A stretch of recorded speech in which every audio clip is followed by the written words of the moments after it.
Does your child have an IEP or a 504 plan? Then you've come to the right place. If they struggle with behavior or discipline, then you need to know about FBAs. But what are they and why do they matter? Take a deep breath. I'm going to walk you through it.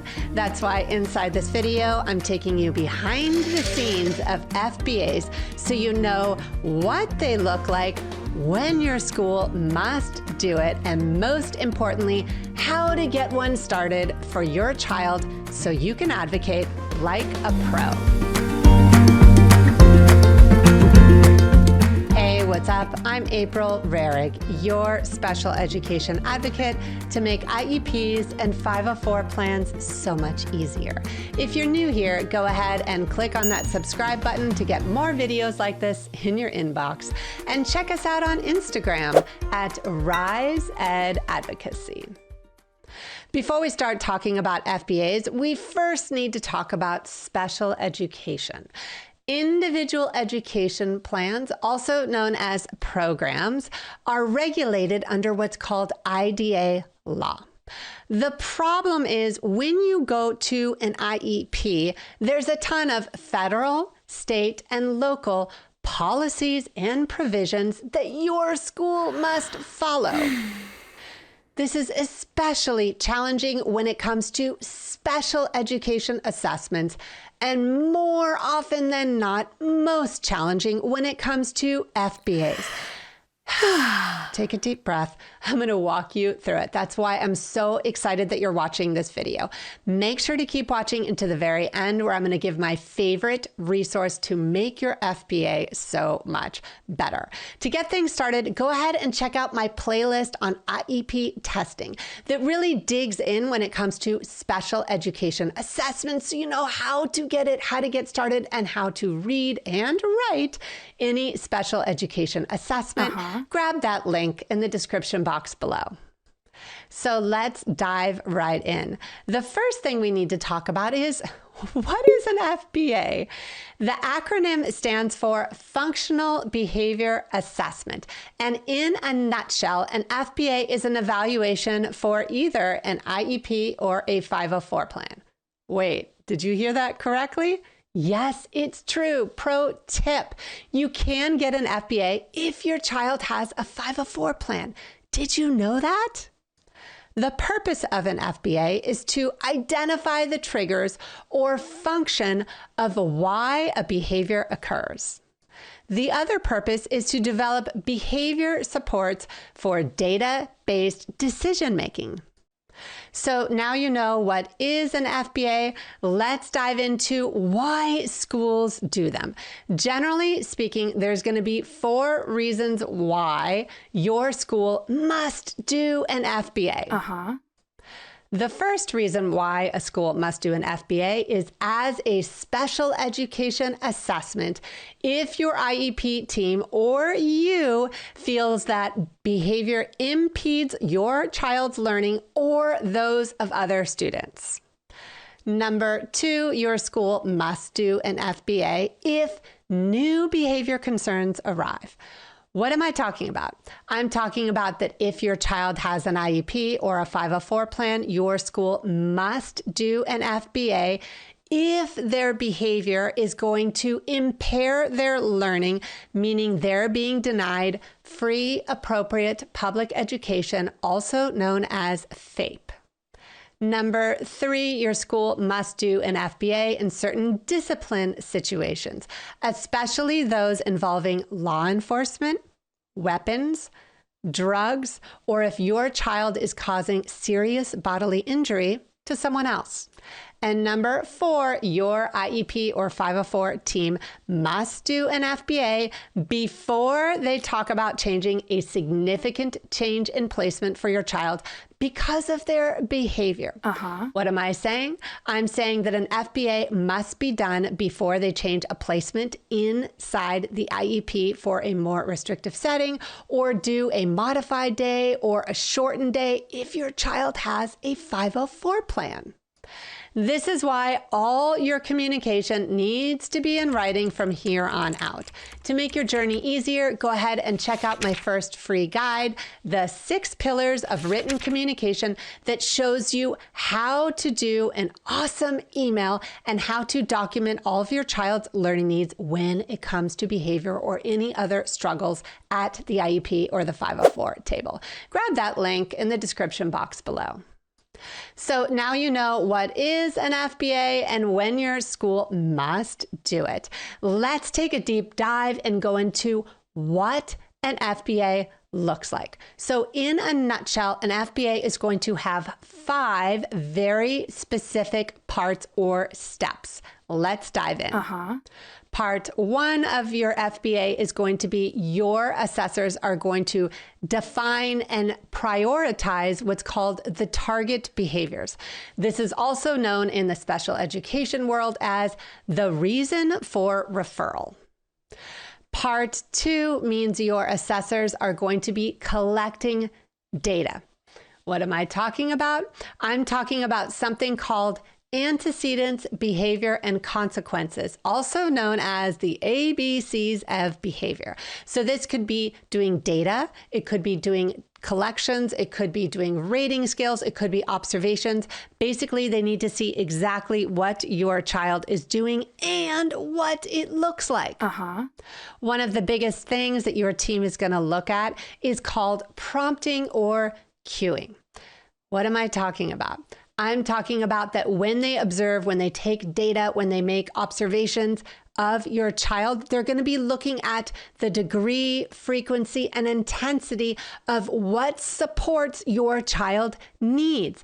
That's why I want you to check out my prompt hierarchy, my second free guide. Grab it in the link in the description box below. And what's really cool about the prompt hierarchy is it breaks down the type of prompts and cues, because there are several types that your child needs, and puts them side by side so you know what your child needs in terms of least to restrictive environment and what they need to be more successful, whether they have an IEP or a 504 plan. Part 3 of an FBA means your team must determine the function of the behavior. What am I talking about? Your team must come up with a hypothesis for why those behaviors are happening with your child. Part 4 of an FBA means your team needs to design what's called a behavior intervention plan, also known as a BIP. A BIP can either be formal, such as through an IEP, or informal if your child has a 504 plan. The BIP is going to outline the interventions in order to reduce, reinforce, or replace either challenging or desired behaviors for your child. This brings us to part 5 of an FBA, monitoring and implementing the behavior intervention plan. What am I talking about? If your child has an IEP, there's going to be progress monitoring. And if they have a 504 plan, they're also going to be seeing if the BIP is going to be effective. And whether they have an IEP or a 504 plan, your team needs to convene a new BIP or a new FBA if that BIP is not working. Now it's time to talk about who, meaning who can conduct an FBA, whether your child has an IEP or a 504 plan. The first type of providers that can conduct an FBA is going to be everybody on your child's education team. What am I talking about? I'm talking about that all members of that educational team need to ensure that that FBA is going to be completed. Number 2, the other type of people that usually complete an FBA are going to be specific providers. What does this look like? A school psychologist, a related service provider, a school counselor, a general education teacher, a special education teacher. More than likely, you're going to have a school psych involved in the FBA. However, all those other support related personnel are also going to be involved in the process of developing the FBA and that BIP. The third type of provider that could complete an FBA is going to be an ABA provider. What does this look like? A board certified behavior analyst, also known as a BCBA. Typically, in a BCBA that's going to complete an FBA is either going to complete this inside the school, community, or inside a therapeutic setting. Just so you know, pro tip, many BCBAs will also complete an FBA in the home setting, meaning BCBAs can do it in a therapeutic setting, in a school, or in a home setting, all three environments in order to help your child get more success. Make sure to check out my video, IEP assessments, that talk about what you need to know and why when it comes to reading, understanding, and more importantly, connecting that assessment to IEP development. Grab that link in the description box below. Now that you have all this information, it's time to talk about how. What am I talking about? How are we going to get your child the best FBA for their needs? That's exactly why I created a digital guide called the Additional Testing Request Template. So if your child has an IEP, this is the best way that you can submit your request in writing, because it does need to be in writing, and you want to clarify what type of FBA you would like, the behaviors that you're concerned about, and more importantly, what the scope and sequence needs to be for your child's FBA. It's the same fillable template that I use with all my families every single day. Grab that link in the description box below. So now you're probably watching this video thinking, oh my gosh, April, there's so much to digest, especially when it comes to special education assessments.